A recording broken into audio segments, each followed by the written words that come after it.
Chapter 7 of 10 of Swords kicks off with New Mutants number 13. And this book was really enjoyable. It tackles some really cool issues that kind of reminds me of when I was young and beginning my martial arts training. Of course, I've never had to compete in a 10 versus 10 person duel with the fate of my nation in the balance, but Cypher kind of reminds me of myself a little, and in a few different ways.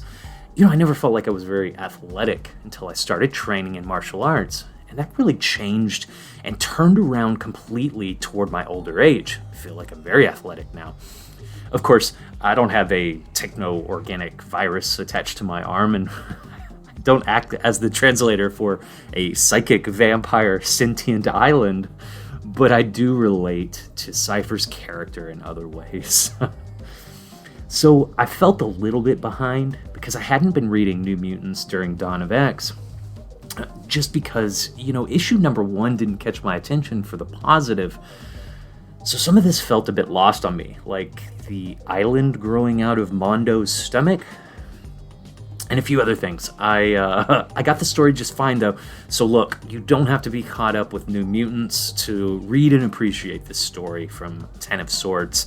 So Ed Brisson is writing, Rod Reis is doing art, and Travis Lanham is doing letters. So this is a really interesting style of art for comics. Honestly, it looks and feels like watercolors, and I'm not sure exactly how I feel about it 100%.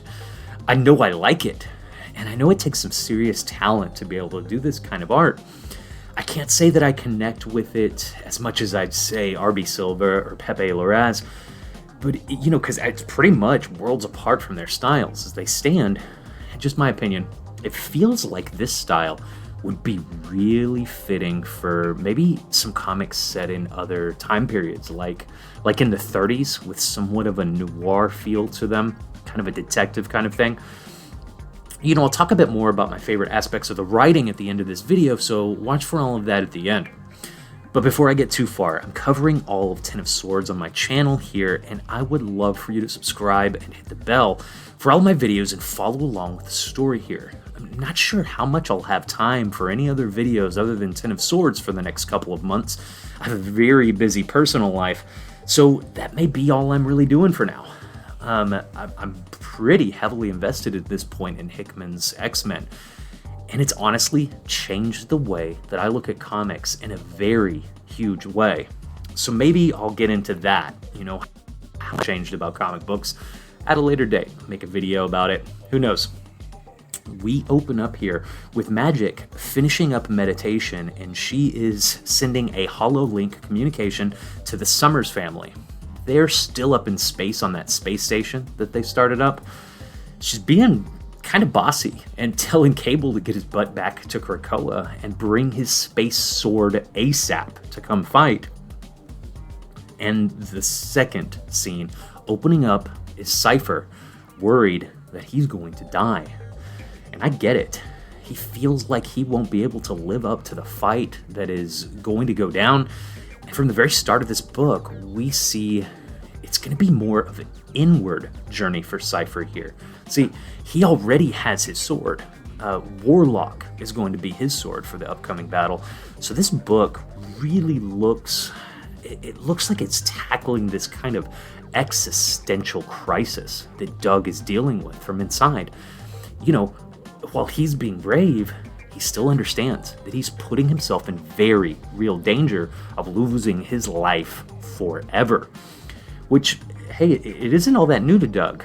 He's been in this spot really often, but now he has his best self-friend, as Warlock calls him. In an interview with Ed Brisson, he says, "This is the first time in Dawn of X that we show Warlock here has now come out into the open in order to battle with Doug in his giant war against Arakko. Doug's not the greatest warrior, so there's lots of anxiety on his part, but Warlock is the greatest friend and isn't going to let Doug go into this alone." So Magik is acting as Cypher's trainer through this, and she is determined to whip him into shape, teach him how to use a sword, and create a warrior out of him. I like the way that the art here changes when they're fighting and training together. The panels, They change the feel and the colors. They all go to red. And I love how you see the movement in the soul sword as well. You know, all of this is a little bit of tough love to Cypher. Magik says, so 10 swords wielded by the champions of Krakoa fighting for Otherworld to try to prevent them from invading Earth. And the trick is, if you lose, if you die, then because it happens there, you die for real. You get that, right? Yeah, so I hear that, and all I think is, sign me up. What do you hear, Dougie? And that's so true. Doug doesn't have the look of commitment on his face through it. And I feel like a lot of this issue is him trying to convince himself to do it, to stay courageous. And so the white page here is about the soul sword, and I like that. It's a manifestation of life force itself, the life force from the wielder. And that stood out for specific reasons. Anyone who knows me fully would understand why I love that so much. Doug tells Charles that the island doesn't want him to go and fight in the tournament, but it makes it clear to Charles that he still wants to fight anyway. Doug wants the chance to be able to prove himself, since he was specifically chosen. He says he needs to show everyone that he is more than just a translator. Charles says, while I can understand the desire, I would rather none of my children put their lives on the line. So let us hope that Sinister is successful in ending this before it starts. So, just between you and I don't think that Sinister is going to be successful. It wouldn't make much sense to the story. So honestly, if anything, I think that Sinister and his plan, it's just going to make things worse for everyone, if anything. And like I said before, I really like the way this art changes during the training, the fight scenes with Magik and Cypher. It's really cool. It kind of reminds me of some art by one Fayara, which was, and then Brian Edward Hill was writing this issue. It was Killmonger, and there were 5 of them a couple years ago from Marvel Comics. It was one of the best short series that was ever put out by Marvel. If you haven't checked that out, you are doing yourself a big disservice. So in the middle of training between these two, the island grabs hold of Magik out of this overprotective thing that Krakoa has going on for him. And Magik yells, Cypher, tell the island to let me go. It is not helping you by interfering. It will not be there to coddle you in battle. He says, I really wasn't doing that bad. Magik responds, these are Apocalypse's children, and maybe worse, warriors who could wield a blade before they spoke their first words. They have lived in nothing but war and violence and death for thousands of years in that dark place. They almost killed Apocalypse while barely breaking a sweat, defeated him more easily than we've ever been able. Not doing that bad is not nearly good enough. When the fighting starts, stay close to me. I'll do what I can. All the while, Exodus has been watching what's going on, their training and their conversation. And he has this idea that Cypher should be replaced in battle by him, by Exodus. That there should be a different warrior chosen because there is no way that Cypher's going to make it out alive. He tells Cypher that if he dies here in Krakoa, then he can just be resurrected. But no way would he live through that battle. Because of course, if you die in Otherworld, you stay dead. And of course, here, he's not just telling Cypher all of this, but he's telling Cypher all of this while he's picked him up by his throat and choking him out. So Warlock kind of pseudo comes to the rescue here, and Exodus leaves saying, you already stated that you aren't up to the task. This is merely a small sacrifice for the greater good. If you want to save mutant lives, this is the only way. Consider it. So while Doug is trying to rest, he's had enough. Mundo walks in, and this is the weird part. Apparently the island has manifested itself in Mundo's stomach. And so Krakoa says, Exodus was right. Might be a way to send another in your place. You are too important to the continuance of this relationship with mutant kind. And as such is true, You cannot leave. But you do not have to die. I can hide you, put you in exile until this is over. It won't be pleasant, but you will be safe. And Doug, determined, says, I have to go. I can't run and I can't hide. I was chosen, and it's just as likely that if I don't go, that Saturnine will not accept a replacement anyway, that our side will instead be short one sword, one contestant. Even if it were a possibility, I can't send another to die in my place. I wouldn't be able to live with the guilt. I know you're afraid for me. I know that I may not return, and I'm terrified, but you have to let me do this.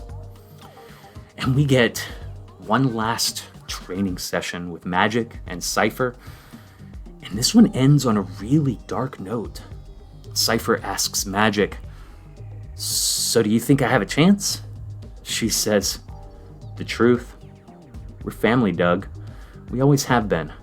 So believe me when I tell you this, if you raise that sword to fight someone on Otherworld, it will be the last thing you ever do, and there is not a damn thing you can do to stop it. And with that, Doug and Warlock take their place in the Circle of 10 to wait with the other contestants. So after the comedy through that last issue of Hellions, it was really good to have such a serious-minded issue here with this one in New Mutants. Very truly dark and somber tone in this. I loved it. This is the kind of thing I enjoy the deepest amount when it comes to writing. These really intense inner conflicts are things that I enjoy, specifically in the X-Men. And, this art is very interesting. And while I'm not sure it's a perfect fit for the X-Men, it sure is beautiful, So, a little more about the writing. I felt that the pace of this book, it just flowed, and it flowed very well. It had this steady pace that it conveyed exactly the emotion that we needed to feel from Doug.